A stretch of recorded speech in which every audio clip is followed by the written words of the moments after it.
Deer আইল students, আজকে আমরা রাইটিং টাস্ক 2 যে আমরা একটা টপিক দেখব এবং এই টপিকের এগেনস্টে স্টুডেন্টরা ইউজুয়ালি কিভাবে লিখে এবং কি কমন মিস্টেকগুলো করে সেগুলো নিয়ে আমরা কথা বলবো। আমরা যেটা জানি আইএলস রাইটিং টাস্ক 2তে ভেরি ইম্পর্টেন্ট যে বিষয় সেটা হচ্ছে অন দ্য টপিকে লেখা, মানে আপনাকে রাইটিং টাস্ক 2 এর উপর যেটা চাচ্ছে ডিমান্ড যেটা কোয়েশ্চেনের আপনি ডিমান্ডটা ফুলফিল করতেছেন কিনা, এটা ভেরি ইম্পর্টেন্ট।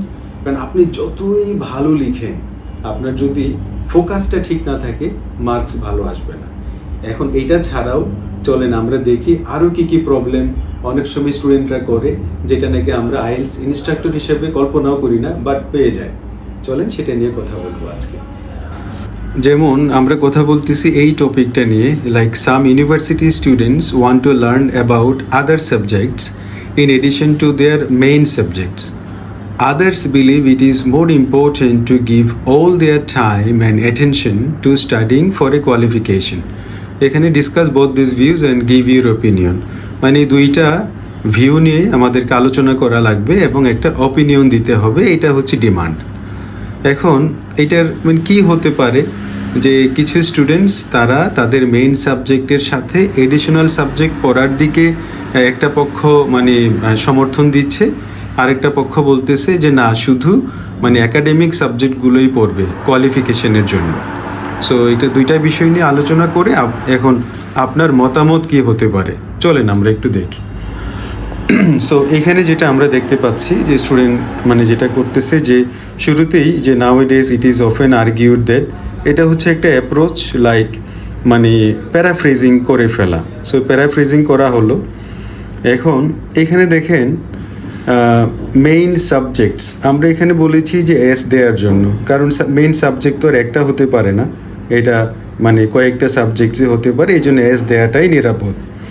এখানে দেখেন আরও বিষয় হচ্ছে while others thing that, so এখানে এস দেওয়াটা অ্যাপ্রোপ্রিয়েট ছিল। আর এদিকে যেটা হচ্ছে আরেকটা অ্যাপ্রোচ হচ্ছে যে এই এসেটা will discuss both views alright before explaining why I believe. So দেখেন এখানে ছোট ছোট যে স্পেলিং মিস্টেকগুলো হয় বিফোর বিলিভ, এই বানানটা আসলে অনেক স্টুডেন্টই কেন যেন এইভাবে লিখে, হ্যাঁ আবার আমরা ভুলে যাই। ওকে, সো আমাদের সাজেশন হচ্ছে যে ঠিক আছে এই মানে ভুলগুলো হচ্ছে, বাট আমরা যেটা প্রেফার করি যে শুরুতে একটা ব্যাকগ্রাউন্ড সেন্টেন্স লেখা। সো এই টপিকের সাথে যদি আমরা এরকম একটা ব্যাকগ্রাউন্ড সেন্টেন্স লিখি যেটার সাথে ডোনাল্ড ট্রাম্প এবং ইরানের অথরিটি হ্যাঁ সবাই একমত পোষণ করবে, such as students learn various kinds of subjects while they study at university level. So এটা হলে আসলে জিনিসটা আরেকটু সুন্দর হতো। এনিওয়ে আমরা আরেকটু সামনে যাই সেকেন্ড প্যারাগ্রাফটায়, যে on the one hand some people think that student should explore other subjects in addition to their main discipline. So এখানে খুব একটা নাই, বাট এটা প্রিটি মাচ টপিকের সাথে মিলে যাচ্ছে কথাগুলো। এনিওয়ে আমরা পরবর্তী পেজে যাই।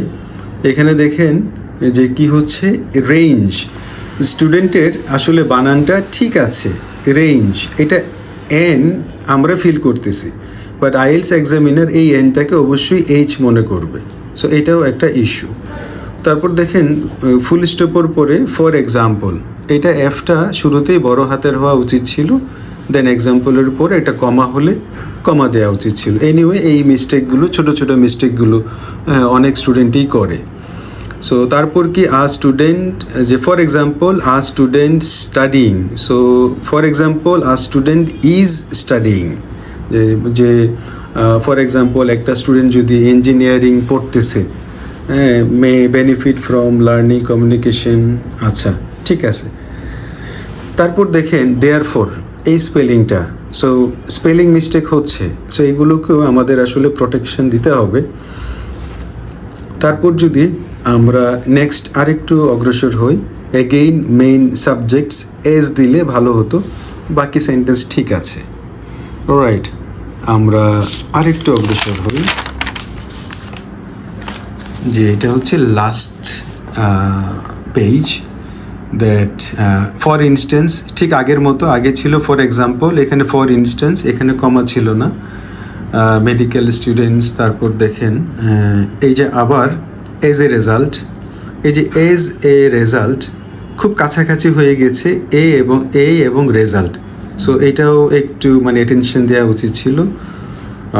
এছাড়া rest of the things are fine as far as I am concern.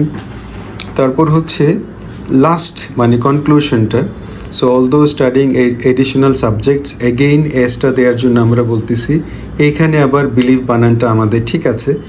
So maintaining balance between core and other subject is the main depth on versatility. আমরা এইটা না বলে আমরা বলেছি হচ্ছে যে I believe that maintaining a balance between core and other subject is the most appropriate approach. So এইভাবে হলে আর একটু বেটার হবে। সো দেখেন এই রাইটিং টাস্ক 2তে মানে অনেক সময় আমরা এই ভুলগুলো করি। সো আমরা যদি এই ভুলগুলো না করি তাহলে এই মার্কসটা আসলে 6-এর উপরে আসতো। এখন এই ভুলগুলো সহকারে আমরা আসলে 5.5-এর বেশি এক্সপেক্ট করাটা ঠিক হবে না। সো আমরা এরকম আরও কিছু এক্সপ্লেনেশন দিব আরও কিছু স্টুডেন্টের। সো স্টে উইথ আস, ইনশাআল্লাহ hopefully it will be useful for you. So যে বিষয়টা দাঁড়াচ্ছে আর কি, তো আসলে স্টুডেন্টরা তো কিছু ভুল করবেই। এখন এই ভুলগুলো যাতে আমরা রিপিটেডলি না করি, এখন আমাদের এই জন্য উচিত কি পিছনে আমি কি লিখেছি, কোন স্পেলিং মিস্টেক হয়েছে, আর আমরা হচ্ছে যে অন দ্য টপিকে লিখেছি কিনা, পাংচুয়েশনের বিষয়গুলো ঠিক আছে কিনা, সাবজেক্ট ভার্ব এগ্রিমেন্ট ঠিক আছে কিনা, তারপর হচ্ছে আমাদের লেখাতে যে আমি কি পরিমাণ কিছু মানে আননোন ভোকাবুলারি বা রিচ ভোকাবুলারি ইউজ করেছি কিনা। সো এই বিষয়গুলো একটু খেয়াল রেখে যদি আমরা প্র্যাকটিস করতে থাকি দেন ইনশাআল্লাহ একটা ভালো কিছু হবে, একটা ভালো স্কোর আমরা এক্সপেক্ট করতে পারবো। সো আসলে কি প্র্যাকটিস করার বা লিখে দেখানোর কোনো বিকল্প নেই, আর সেম ভুলগুলো যাতে আমরা বারবার না করি, এতটুকু ঠিক থাকলেই আমরা রাইটিংয়ে ভালো একটা স্কোর আশা করতে পারবো। ভালো থাকবেন ইনশাআল্লাহ। পরবর্তীতে আবার আমরা কিছু রাইটিং টাস্ক সলভ যেটা স্টুডেন্টরা করেছে এগুলো নিয়ে আমরা আবার কথা বলবো। ভালো থাকবেন, আসসালামু আলাইকুম।